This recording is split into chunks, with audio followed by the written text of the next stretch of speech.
Another Star Wars movie in this soon.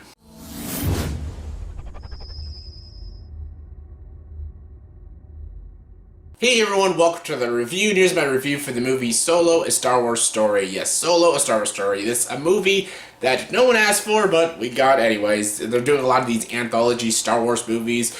We're probably getting an Obi-Wan movie, so Han Solo, yes. Love Han Solo, one of my favorite Star Wars characters, right there with Darth Vader. And yes, Solo, A Star Wars Story stars Alden Ehrenreich, Emilia, Clarke, Woody Harrelson, Donald Glover, and Paul Bettany, and this movie is directed by Ron Howard, / Phil Lord and Chris Miller and stuff, because I know they directed a lot of scenes in this movie.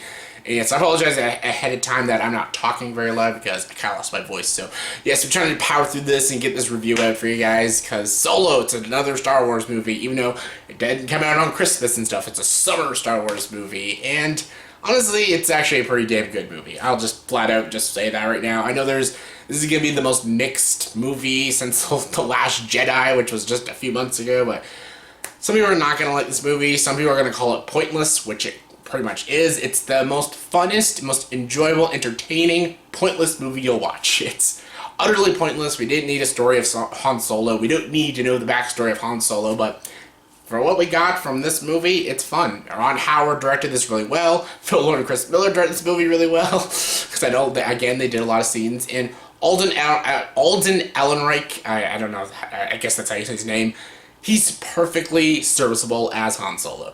The problem with his acting is really good, but his character doesn't always feel like Han Solo, which is not his fault because it's a lose-lose situation. Harrison Ford is Han Solo. He will always be Han Solo. No one can be Han Solo but Harrison Ford. So, again, for Alden, it's a very lose-lose situation, but for what he does in this movie, he does give a very good performance. There's also a cameo in this movie that is one of my favorite cameos in any Star Wars movie, and spoilers ahead, I'm going to spoil the cameo at the very ending of this video. So after I give my grade and stuff, I'm going to talk about the cameo and how much I loved it so much, and it also improved the grade of this movie because I loved it so much. So if you don't want to know spoilers and who the cameo is, stop this video after I give my grade. So yeah. Anyways, everything else I thought was really good. I thought the story was really good. I thought the action was great. The visuals were fantastic. It was a really fun Star Wars movie. It was a very Firefly-esque Star Wars movie about smuggling stuff. This is the backstory of Han Solo. Basically, everything the trailers told you, that's exactly what's in the movie. It's the backstory of Han, how he meets Chewie, how he meets Lando, how he gets the Millennium Falcon. He does all these odd jobs. He does this job for this gangster played by Paul Bettany, who's not in the film enough. He's fantastic in this movie, and I wish he was in it more. He was a really great villain, but he was only in 2 scenes, and again, he was a really cool villain, and I wish he was in it more. But again, Alden's good. The show stealer is obviously Donald Glover. Donald Glover, who could do no wrong. An amazing music artist and a fantastic actor. Watch Atlanta. And he's fantastic as Lando Calrissian. He is a spitting image of Billy D. Williams. He is fantastic. We need a solo Lando Calrissian movie. He is fantastic. Hands down stole the movie. Same with Chewbacca. Chewbacca is badass, and the chemistry with him and Alden was really great, and I love how he first met Chewie. Chewie, a great character. Super funny, too. Everyone gives very good performances. Woody Harrelson's really good. Emilia Clarke is really good. I love all the scenes she has with Han Solo and stuff, and their backstory together was very fascinating. What they do with her character at the end of the movie is really interesting as well. Again, the action was great. There's a lot of heist scenes, and I love heist movies and stuff, and it was a lot of fun. It was very Western feeling and sci-fi. Again, that's how I say it's almost got some Firefly elements. It's not as good as Firefly, too. It's not that good, but it was a lot of fun to watch. It was a fun movie. There were some characters in this movie that felt very pointless, like Thandie Newton and stuff. They were kind of pointless and stuff. And there's some scenes that do drag, and again, there's even a droid, L3. I found her very pointless and not very funny. She's supposed to be the comic relief, kind of like K2SO in Rogue One, but he was awesome. L5, is L3, I didn't really care for her and stuff, so yeah, whatever. But all the scenes with Lando Calrissian, especially Han and Lando, was great. Chewie was great. Woody Harrelson, Emilia Clarke, really great. They had a very good villain. There's a lot of cool little Easter eggs and stuff, and a lot of nods to Empire Strikes Back, Return of the Jedi and stuff. They really, they make it make sense with the storyline of Han Solo and stuff. There's no continuity errors and stuff, and yeah, the biggest thing is this movie is pointless. It never needed to be made, so why the fuck did they make it? Movie that just never needed to exist. It's still a fun ride. It's still a fun Star Wars movie.